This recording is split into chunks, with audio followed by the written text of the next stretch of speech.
গোপীবল্লভপুরে সুবর্ণরেখার ভাঙনে রীতিমতো আতঙ্কিত এলাকাবাসী। দিনের পর দিন আতঙ্কেই দিন কাটছে তাদের। অবৈধভাবে বালি তোলা হয়েছে আর তাতেই নাকি ভাঙন, এ অভিযোগ বারবার করে তারা তুলছেন। বিঘার পর বিঘা জমি যা তলিয়ে যাচ্ছে। রাজু রয়েছে আমার সঙ্গে, রাজুর কাছ থেকে জানবো। রাজু, অবৈধভাবে বালি তোলাতে আজ এরকম একটা পরিস্থিতি, এই এলাকার মানুষগুলো যারা সব থেকে বেশি সাফারার তারা অভিযোগ করছে প্রশাসন এই মুহূর্তে প্রত্যেকটা মুহূর্তে নিশ্চয়ই পাশে রয়েছে। কি ব্যবস্থা নেওয়া হচ্ছে এবং এই যে অভিযোগ এরই বা কি হবে?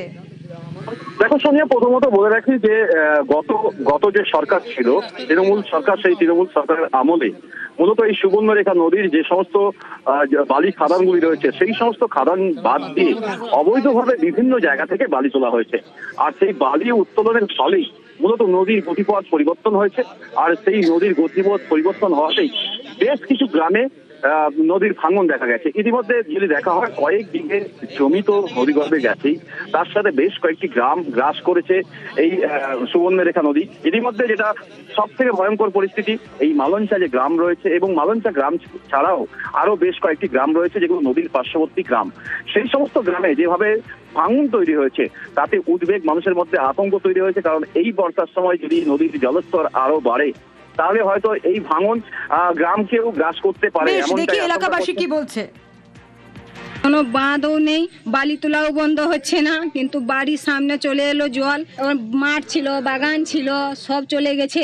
আমরা বাঁধ চাইছি যে স্বাভাবিক একটা বাঁধ হোক, এবছর আমাদের বাড়ি ঘর থাকুক, আমরাও সুরক্ষা থাকি। ওটা আমাদের ঘর ধোয়া যেমন থেকে যায়, আমাদের বাচ্চা কাচ্চা খুব ভয় আছি। বালি খাদান হয়ে এখনই বালি তোলা হচ্ছে বালি বন্ধ করছে না, সেই জন্য চলে আসছে। একদম খুব আতঙ্কে রয়েছি। এখন হয়তো ধস নেমে যাচ্ছে, ভেঙে চলে যাচ্ছে। না যদি কোনো ব্যবস্থা হয় একটা, তাহলে আমরা একদম আক্রান্ত হয়ে পড়ে গেছি। সমস্যা খারাপ, একদম আমাদের খুব অসুবিধা হচ্ছে।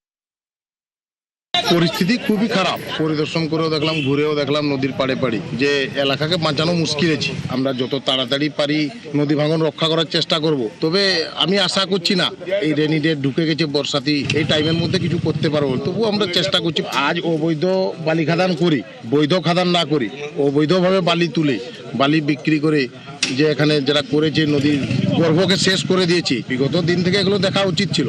ওই সরকার ওইভাবে করেনি, সবাই করাপশনের সাথে যুক্ত ছিল।